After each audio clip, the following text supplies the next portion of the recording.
이번 편은 외모지상주의 380이라 리뷰편입니다.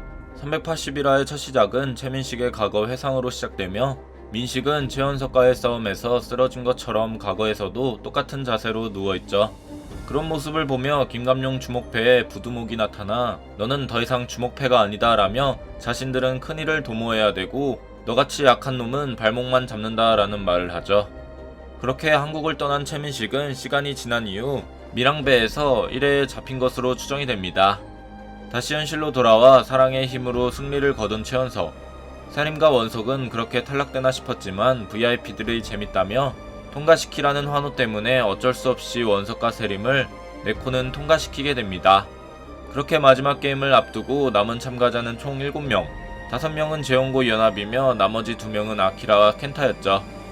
그렇게 남은 인원들끼리 마지막 게임인 신잡기를 깨기 위해 작은 형석이 켄타와 아키라를 얘기하려던 순간 아키라는 엄청난 스피드로 형석에게 공격을 하는 모습입니다.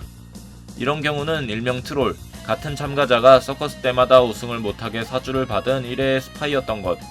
그런 아키라는 형석을 농락하지만 진성이 나타나 그를 공격했으며 둘은 서로 폭신폼을 유지하며 진성이 그를 코너로 몰게 됩니다. 그렇게 핫진성 모드로 아키라를 공격하려던 찰나 켄타가 나타나 익숙한 극진가라데를 통해 진성의 공격을 역으로 카운터치게 됩니다. 아직 공격에 정신을 못 차리는 진성을 잡고 정권 찌르기 유견타를 통해 아예 진성을 제압시켜버리는 켄타. 아키라는 과연 차세대 온이라고 불리는 인물답다며 존칭을 쓰고 켄타는 모자를 벗으며 이계열사 간부 다루마였다는 사실이 밝혀지게 되죠. 그렇게 진성이 제압되고 남은 전투 인원은 다친 형석과 데미지 누적인 최연석, 그리고 엉뚱한 곳을 긁고 있는 진호빈이 남아있는 상태. 아키라는 흠족한 표정으로 그들에게 다가가고 있을 때 호빈이 바로 그의 옆에 나타나 뜬금없이 니네팀을 하겠다는 말을 하게 됩니다.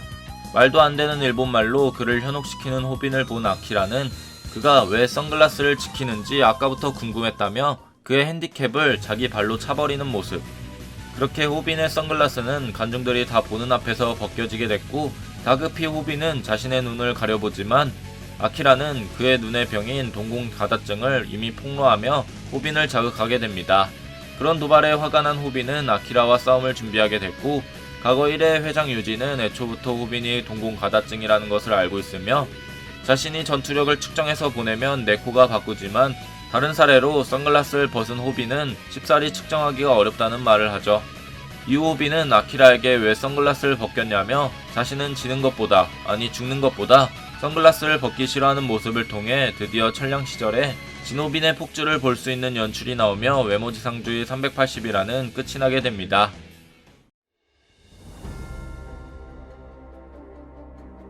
마침내 진호빈에 대한 눈의 비밀이 밝혀진 편이 이번 381화가 아닌가 싶은데요. 그동안 진호빈은 쌍수 수술을 잘못했다, 실명했다, 그냥 못생겨서 선글라스를 낀 거다라는 썰들이 많았지만 결국 희귀병인 동공가다증으로 밝혀졌습니다. 동공가다증이란 후천적으로 생기는 질환이 아니라 선천적인 경우가 매우 많으며 생기는 원인에 대해서는 밝혀진 바가 없지만 태아가 형성될 때 이상이 생긴 경우가 주로 가설로 쓰이고 있죠. 동공가다증을 가지고 있다면 그쪽 눈은 정상 시력이 나오지 않을 확률이 매우 높으며 실명의 가능성도 큽니다.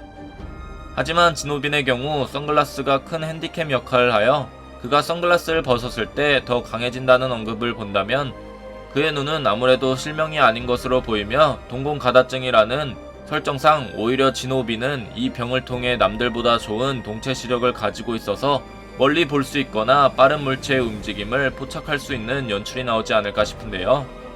애초부터 실명이나 부작용에 대한 언급은 나오지 않고 오히려 과하게 썬팅된 선글라스를 쓰고 다니니 전성기 시절의 힘이 나올 수밖에 없는 시점이며 유진의 평 역시 그는 앞으로도 더 강해질 것으로 보입니다. 그가 선글라스를 벗은 이후의 첫 번째 상대는 아키라이며 아키라는 이번 편에서 진성과 싸울 때 폭신폼과 매우 빠른 스피드를 보여준 것을 봤을 때 마치 예전의 복수의 긍지를 가진 진성이라고 생각하면 될 듯하고 그의 파워와 스피드를 이번에 진호빈이 대응하는 모습을 보고 눈을 판단하면 좋을 듯 싶습니다. 다음은 김감룡 주먹패의 최민식 과거 회상 떡밥인데요.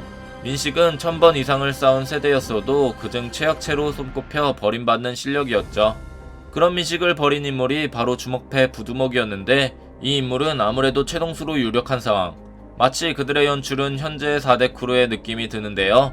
안경을 쓴 모습의 최동수로 보이는 인물은 현재 1회의 유진, 누가 봐도 이도규로 보이는 인물은 야성의 장현, 더벅머리의 의문의 인물은 성유한, 마지막 김감룡은 빅들의 김기명으로 연출하는 모습이며, 그중 이번 편에서 최동수로 의심받는 인물이 사탕을 물며 비아냥거렸었는데, 이준 역시 마태수와 싸움을 할 때도 사탕을 입에 물며 그를 평가했었죠.